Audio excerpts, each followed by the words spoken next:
Okay, who wants to be a millionaire? Today we're going to be looking at how Gilded Age businessmen consolidated their businesses and industries to become unbelievably rich in a way that no one in human history had really been able to do before, in part because of the level of industrialization and in part because they were there at the right time in the right place. Now, in the first part of the Gilded Age, there were books that were circulating, and these are books primarily geared towards young men in urban environments. And they were called Horatio Alger stories or rags to riches stories. And every story was basically the same theme. A young man, usually very poor, who had lost his parents or from an immigrant background, would find his way up through the economic system. He would hustle in the streets. You can see one of the boys there selling newspapers, usually always had a strong work ethic, did whatever he could to succeed, and always in these stories ended up becoming, if not rich, at least rising up in social class, and it was always a success story. So these rags to riches stories really more accurately kind of rags to middle class stories, but they inspired entire generations of young men to believe that they could do this. And the truth was, some of them could. If you were there at the right time in the right place, as the four men that we're going to look at today were. However, it was a little more complex than that, because once people had control of these industries, they basically kept control of them. And they did this in two different ways. So it involves the process of monopolization. So monopolization is how one industry gains control of a particular economic sector. So there are two ways in which businessmen did this. The first way on the left is vertical integration, which means you basically buy every aspect of the production process. So in this particular case, it's looking at cattle and the meat industry. So you buy the cattle, you buy the land on which the cattle are being grazed, you buy the slaughterhouses, you buy the railway cars, everything all the way up to the factories where the meat is being produced and distributed, in other words, where it's being packaged. So if you control all of those things, you control all of the means of the production of your industry. On the right-hand side, the other way of doing it is horizontal immigration. If you have a big oil company, you can outcompete smaller oil companies by basically lowering prices to the point that they go out of business. And when they go out of business, you buy them. And if you own all of the oil refining industries, then you can basically control the entire industry. So usually monopolists used a combination of these two things. They combined the buying of all of the processes of production. So for example, when we get to Rockefeller, he's not only going to buy other oil refineries, he's going to actually buy the oil rigs and the land too, all the way to the point where he can set the prices to wherever he wants them to be. So we're going to look at four men today, and we're going to start with Andrew Carnegie. Now, Andrew Carnegie was a little bit like a Horatio Alger story in that he was born in Scotland. He was an immigrant. He moved to Pittsburgh when he was only in his teens, and he worked as a bobbin boy in a cotton factory. So he was a worker, and he educated himself in a local library, public library, where he read up on both history and technology. And as the Civil War happened, as the iron industry emerged, Carnegie began to see that bridges were built out of steel, and he began to move into the steel industry, first from the bottom up, working in steel, and finally moving up into management. He got interested in technology, found out that there was a new process called the Bessemer steel process, which was basically a high efficiency, high heat technology, which would allow for the mass production of steel, which obviously became very important for the railroads and the birth of cities. And so Carnegie is going to capitalize on this, and he's going to, using vertical integration, he's going to buy everything in the process from the steel production plants. He's going to get access to this particular steel production process. He's going to hire a lot of people, but he's also going to pay them very little. So he claims that he becomes this sort of the champion of the working class, and he allows them to unionize and organize, he allows them to basically form organizations to defend their rights. At the same time, he's going to pay them very little and make them compete against each other. So working in a steel factory was no joke. A lot of work, long hours, and very low pay. Now, Carnegie believed in giving money back. So Carnegie gave a lot of the money that he earned back to libraries and to colleges like Carnegie Mellon, which is named after him. And Carnegie Mellon is an engineering university. So as you can see, he believed in returning some of that money back into the society.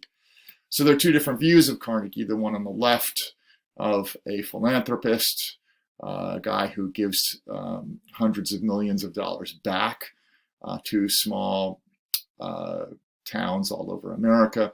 And the one on the right shows him with the steel industry pumping huge amounts of money into his pockets on the backs of the working class, and also big government backing him as well. So Carnegie had alliances in the government too. Another small story about Carnegie. Carnegie decided to buy a fishing club and hunt club at the top of a river, the Conemaugh River, which is near Pittsburgh, where he and all his rich buddies would hang out. And you can see they had these hunting lodges, and they built this artificial reservoir. You can see in the lower left a dam, and this was a place that they all went to fish. And there was a big rainstorm in the fall of 1889, and the dam burst, even though his engineers and his people said, there weren't going to be any problems. And all the people that lived below the dam were all the workers. And as you can see, it destroyed huge numbers of towns and killed, I think, almost 1,000 people. So it was a huge disaster. It was 2,200 people, as you can see from the slide. Helps to read the slides that you make, doesn't it? In any case, so a lot of people were killed. It was a disaster. It spoke to kind of the sheltered places that the rich were going to enjoy themselves. Now, the next person was John D. Rockefeller, who most of you have heard about. He was famous because he cornered the steel market.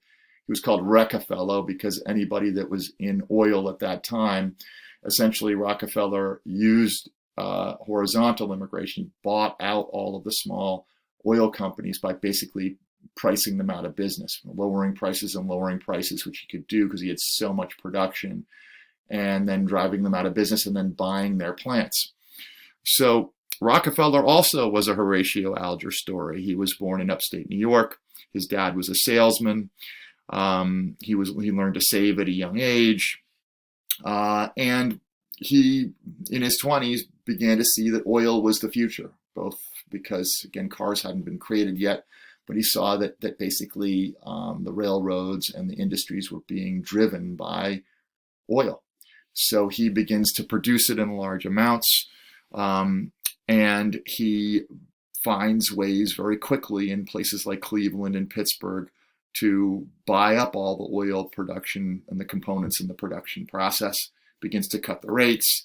He negotiates lower railroad prices. He finds more efficient ways to produce the oil, and he makes absolutely enormous amounts of money, almost $900 million by the early 20th century. So as you can see from Rockefeller, as was the case with Carnegie, not only does he have control of his industry, he also had almost control over the entire U.S. government. There he is holding a picture of the White House and the Congress in the background, kind of being overwhelmed by the amount of money that he has. So Rockefeller, again, had his own version of philanthropy. He would walk around with bags of new dimes and he would give them out to other people, including other millionaires. And apparently during his lifetime, he gave away around $35,000 in dimes just by doing that. He also created the University of Chicago. There you can see him on the right handing out his dimes. And on the left, producing a large university, which is going to be also primarily for the education of other rich people. So the next person is going to be Vanderbilt, and Vanderbilt is going to be famous for the railroads. He also was born to a poor family and was raised in and around New York. And based on a loan that he got from his mom for about $100. He started a transport service, and he began with steamships. And he used steamships to basically transport goods because he realized that the key was to get control of the transportation area of things. He benefited enormously from the Civil War when obviously the need for ships was huge, and he sold a lot of them to the US government and made a huge amount of money, and then realized that the key was in railroads.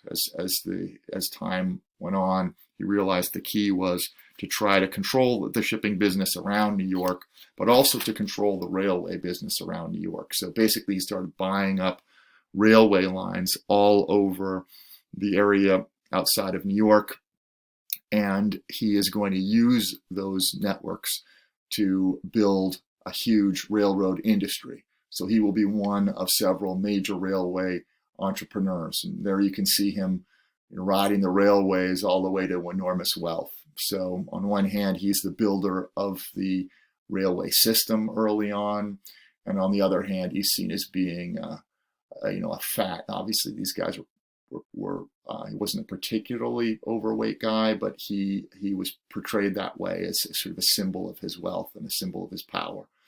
So Cornelius Vanderbilt gave most of his money to his son William Vanderbilt. He kept it in the family, and the Vanderbilts became famous for building gigantic mansions, and we'll look more at that tomorrow. But not a particularly generous guy with his money. And he had a reputation for being fiercely competitive and ruthless on the railways, just as Rockefeller was in the oil industry. So the final of the four men is a guy named J.P. Morgan. Now, J.P. Morgan or John Pierpont Morgan, was an investment banker. He basically comes along a little later and decides to buy up the steel industry, the electrical industry, the industrial combination of all of these monopolies, and basically brings them together into one big giant corporation or trust. And the word trust basically meant a conglomeration or a group of industries all brought together. So he's going to pull this all together. This is an early example of investment banking. And he is going to control $22 billion in assets, which is a ridiculous amount of money. It's absolutely enormous influence over the economy and over the government. In the Civil War, he also invested in railways the way Carnegie did. But unlike the others, he was already a very rich man, and he makes his money in the Civil War by basically manipulating markets and using market timing, which basically meant when he knew that the North had won a battle, he would buy assets, which would then increase in value, and it would increase his value. And he would then use that money to buy shares of other corporations, which he then was able to get money from as he formed these monopolies. So J.P. Morgan literally becomes the symbol of monopoly. If you've ever played the game and you see the little guy with the top hat, the fat guy with the top hat is sort of modeled after J.P. Morgan. He literally becomes the symbol of monopoly. So there you can see him with all his industries, the boats and the railways and the steel, kind of walking over everything. He's got control of everything. So control of banking, control of the entire system. So by the time he is at the peak of his power, he's able to bail out the entire U.S. government. In 1907, Theodore Roosevelt is faced with a massive economic crisis where the government is about to go bankrupt. And J.P. Morgan basically comes in and single-handedly controls the situation and calls up his buddies and basically infuses $100 million in cash into the U.S. economy and bails it out. But of course, there's a price to be paid. So Roosevelt has to bail out his company later on, or support his monopoly later on. So what I'm going to ask you here is to think about whether these guys are captains of industry, whether they have just simply, they built these huge industries and they created jobs and they basically allowed for the productive capacity of the United States, or whether they should be seen as robber barons, whether they basically exploited the working class, corrupted public officials and government, drove their competitors into ruin, and paid poor wages. And so basically, based on the work that you did last night, I want you to answer this question. If you put the four of them on a kind of a continuum from robber barons to captain of industry? Where do each of them fit? And I want you to make an argument about this and write about it in Google Classroom. So who was the greatest of the robber barons, or who was the greatest of the captains of industry? And I'd be interested to hear what you have to say.